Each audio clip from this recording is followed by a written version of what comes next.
শেখ হাসিনা দীর্ঘ শাসনামল শেষে বাংলাদেশের অর্থনীতি একটি ভঙ্গুর অবস্থায় এসে দাঁড়ায়। মুদ্রাস্ফীতি দ্বি অঙ্কে, বৈদেশিক মুদ্রার রিজার্ভে চরম চাপ এবং ব্যাংকিং খাতে প্রমাণ দুর্নীতি, যার ফলে হাজার হাজার কোটি টাকা অবৈধভাবে পাচার হয়েছে।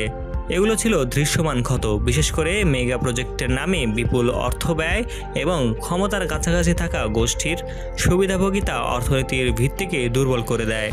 ছাত্র আন্দোলনের মুখে শেখ হাসিনার পতনের পর নোবেলজয়ী অর্থনীতিবিদ ডক্টর মোহাম্মদ ইউনূসের নেতৃত্বে গঠিত অন্তর্বর্তী সরকার এক বিশাল চ্যালেঞ্জের মুখে পড়ে। প্রথম ধাক্কাটি ছিল বিশাল রাজনৈতিক অস্থিরতা ও ব্যবসা বাণিজ্যের বিঘ্নের কারণে লক্ষ লক্ষ মানুষ কর্মহীন এবং গার্মেন্টস শিল্প মারাত্মকভাবে ক্ষতিগ্রস্ত হয়। তবে অন্তর্বর্তীকালীন সরকার শুরুতেই অর্থনৈতিক স্থিতিশীলতা ফিরিয়ে আনতে মনোযোগ দেয়। IMF এর শর্ত অনুযায়ী নমনীয় বিনিময় হার এবং সুদের হারকে বাজার ভিত্তিক করার মতো সাহসী পদক্ষেপ নেওয়া হয়।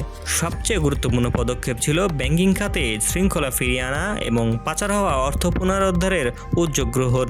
ডক্টর মোহাম্মদ ইউনূসের আন্তর্জাতিক পরিচিতি এবং গ্রহণযোগ্যতা বৈদেশিক সাহায্য সংস্থাগুলোর যেমন IMF, ওয়ার্ল্ড ব্যাংক এর কাছ থেকে আটকে থাকা অর্থ ছাড় করতে সাহায্য করে, যা দেশের রিজার্ভকে স্থিতিশীল করতে গুরুত্বপূর্ণ ভূমিকা রাখে।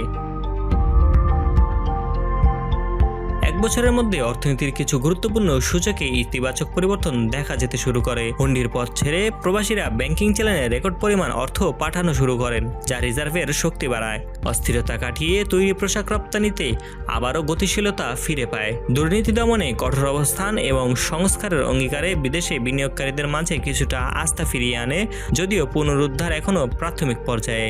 সরকারের নীতিগত হস্তক্ষেপের ফলে উচ্চ মুদ্রাস্ফীতি ধীরে ধীরে কমতে শুরু করে। এই পুনরুদ্ধার এখনও অত্যন্ত ভঙ্গুর। ধ্বংসের কিনারা থেকে বাংলাদেশের অর্থনীতি আজ ঘুরে দাঁড়ানোর এক সংকটপূর্ণ সন্ধিক্ষণে।